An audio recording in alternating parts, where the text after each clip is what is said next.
Have you ever heard of J. Posadas? Are you interested in water births, communicating with dolphins, and reaching out to your socialist alien comrades out there in space waiting for you right now? However, unfortunately, your chances are being stalled by bureaucratic socialists on Earth and the filthy, filthy capitalist way. Let me introduce you to Mr. J. Posadas.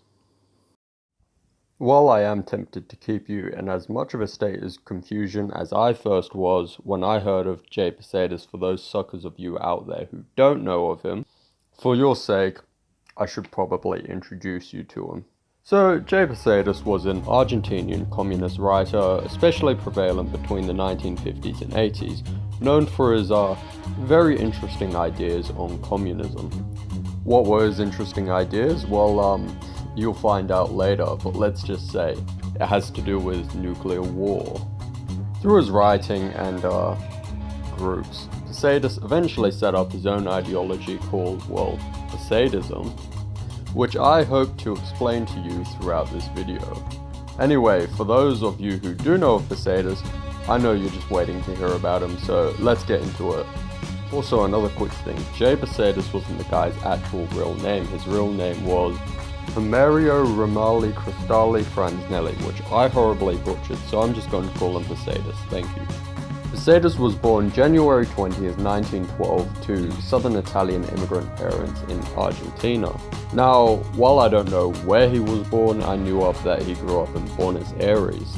And also he grew up in poverty, malnourished, without a mother for quite a long time, and he also played on a football team. Now, on a more serious note, while these sound like a lot of, random details and stuff, this part of his life, his real early life, probably actually played quite an influence in the sort of person he eventually became. Growing up in poverty is believed to have fed a lot of his distaste for capitalism.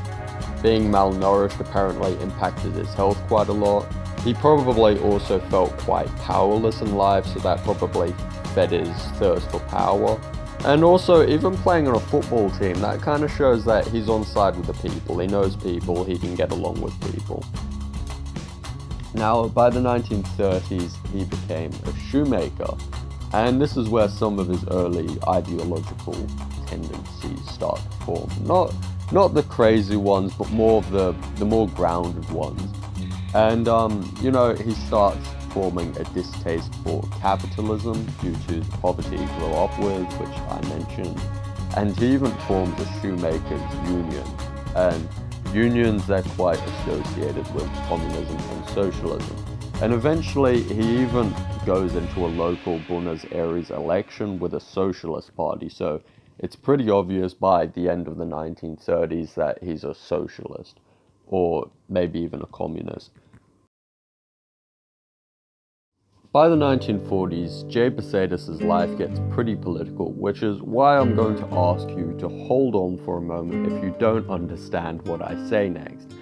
So, Posadas ends up joining another socialist party, which this time is part of the Fourth International, which is a Trotskyist international group. And he also co-founds the Grupa Krutia International, which I horribly pronounce, which is also a small Trotskyist militant group. Now that last part of the video was very wordy, so let me explain a few things if you don't understand it. Socialism is an economic policy which involves government regulation of the economy rather than letting the market regulate itself, which is seen in capitalism.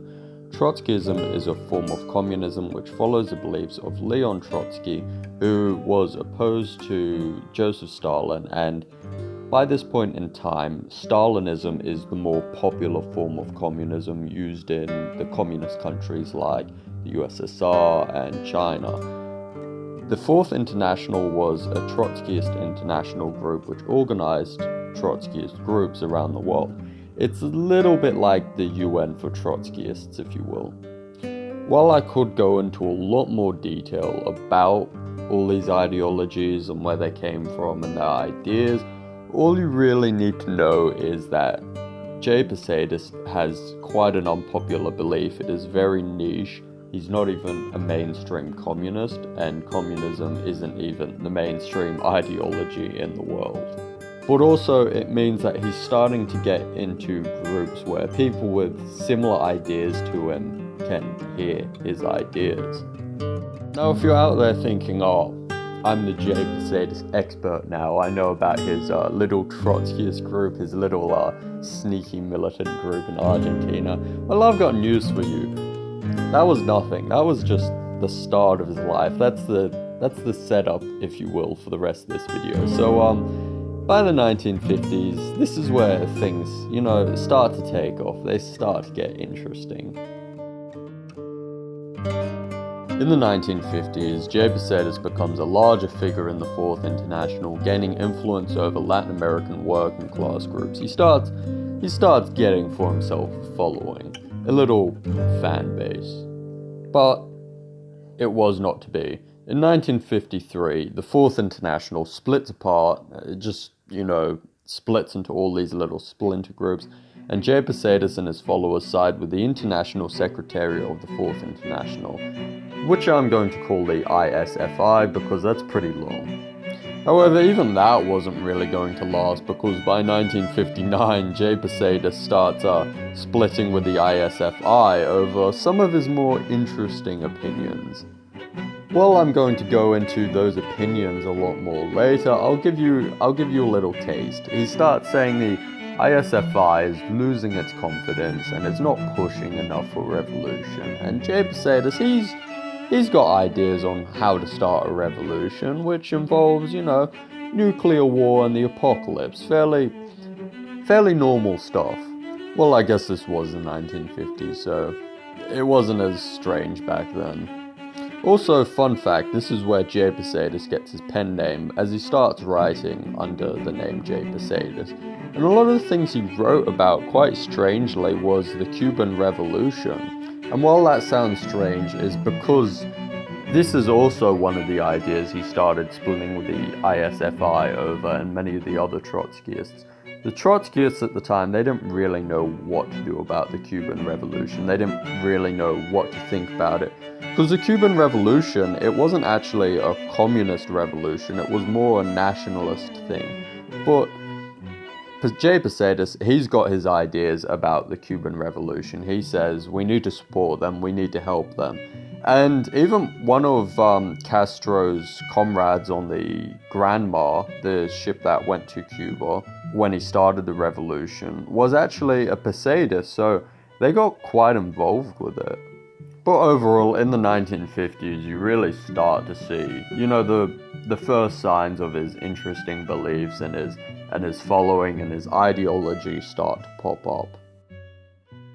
And in the 1960s, things start to really heat up for Posadas, in particular his conflict with the ISFI, in which he straight up just splits from them, and in 1962 he forms his own group called the Fourth International Posadas, which more or less was just like most Trotskyist groups, but it had a few small differences. Like most Trotskyists and most communists, J. Posadas, he believes in revolution. However, how he proposes to do this revolution is quite different. Whereas Karl Marx says we need to overthrow capitalism and the bourgeoisie and establish socialism, and then overthrow that and establish a perfect communist society, J. Posadas believes that that's outdated and that technology has provided the world a shortcut. J. Posadas, unlike most communists, or really unlike most people, supports nuclear war. He believes that we need to nuke the world. We need to nuke all the capitalist countries, wipe out the bourgeoisie through nuclear war, wipe out all the corrupt socialist countries through nuclear war, wipe it all out. And from the ashes, from the destruction, the people will arise and establish communism because they need to work together, and because of that, there will be no capitalism, there will be no corruption, none of that. The perfect society will rise from the ashes like a phoenix. However, that's not where it ends. He's also got interesting views on other things. He believes that sex will eventually be replaced by machines, which I like to think he got from Brave New World. He also believes in aliens and UFOs, all that stuff. Like, this is the 1960s, so that was quite popular back then. And he sees that aliens and UFOs, obviously they can travel faster than light if they're real.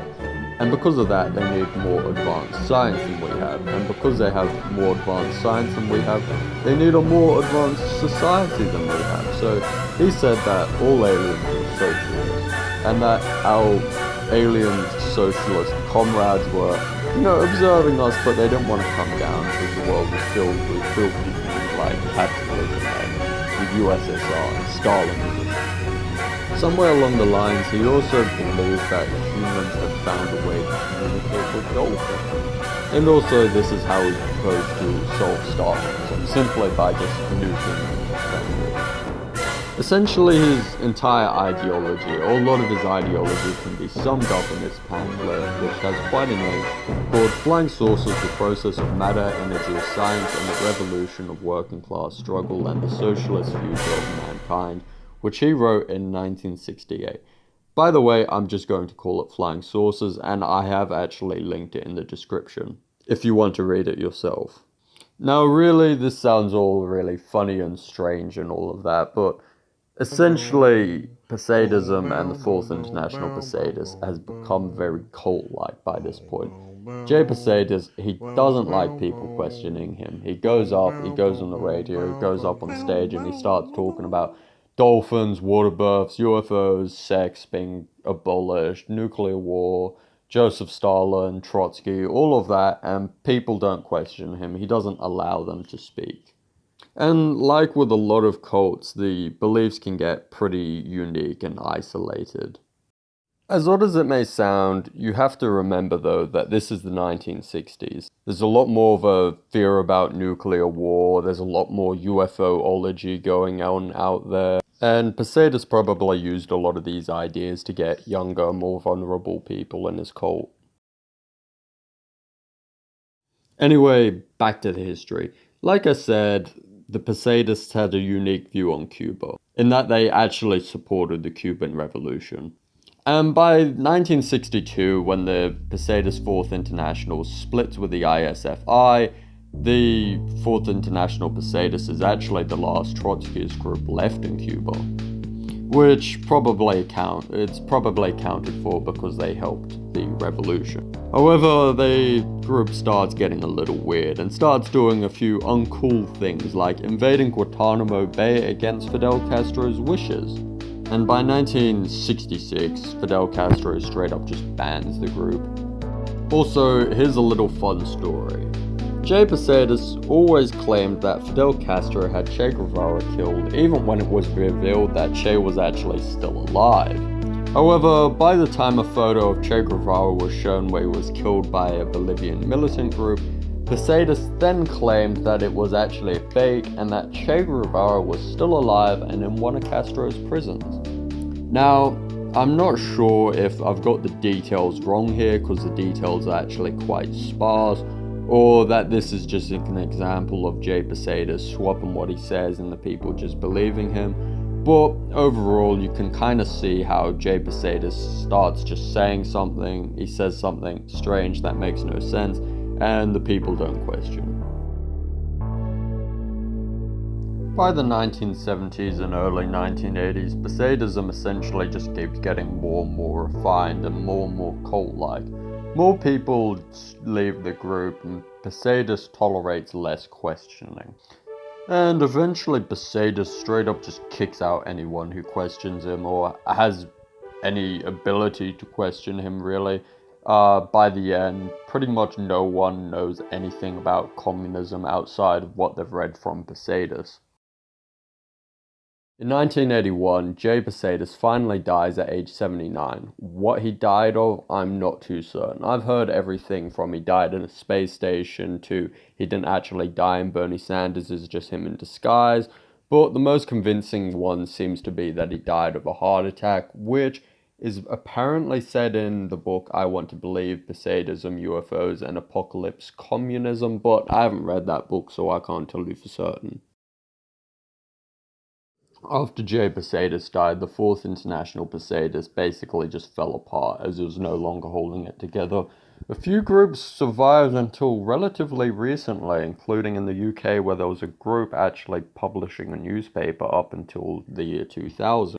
And in Uruguay, there's actually still an active Posadas group called the Revolutionary Workers' Party. They actually have a website, and I'm going to link the website in the description. However, I can't tell you about it because I can't read Spanish. But it is unknown if other groups still survive in secret. It's estimated that there's still about 100 unironic Posadists around, which is oddly Pacific, and I have no way to verify that. And thus, that concludes the life and times of J. Posadas. In conclusion, what is the legacy of J. Posadas? Really, J. Posadas is mostly known now for his strange beliefs, especially on meme pages, leading to a resurgence of popularity of his ideology, Posadism, and a lot of people ironically calling themselves Posadas as a joke. Neo-Posadism, if you will, ironic Posadism. And really, he's just a figure in a lot of leftist communities of going too far with your beliefs. And this is quite relevant because essentially J. Posadas was a cult leader. The Fourth International Posadas was his cult, and the religion, or his ideology, was his religion. In a way, we can all take away from this. You know, his ideas may seem very strange, very weird, but people did believe them. So in a way, I guess he serves as a warning as well. Thank you so much for watching to the end of this video. Like and subscribe if you enjoyed it. This is essentially just me playing around with the idea of making a longer video. I figured, hey, if it does well, maybe I'll do a biannual, triannual special, something like that. And I also figured, hey, J. Posadas is pretty interesting. He'd be a good guy to troll this with. Hey, subscribe to me, and I may continue Posadas' legacy.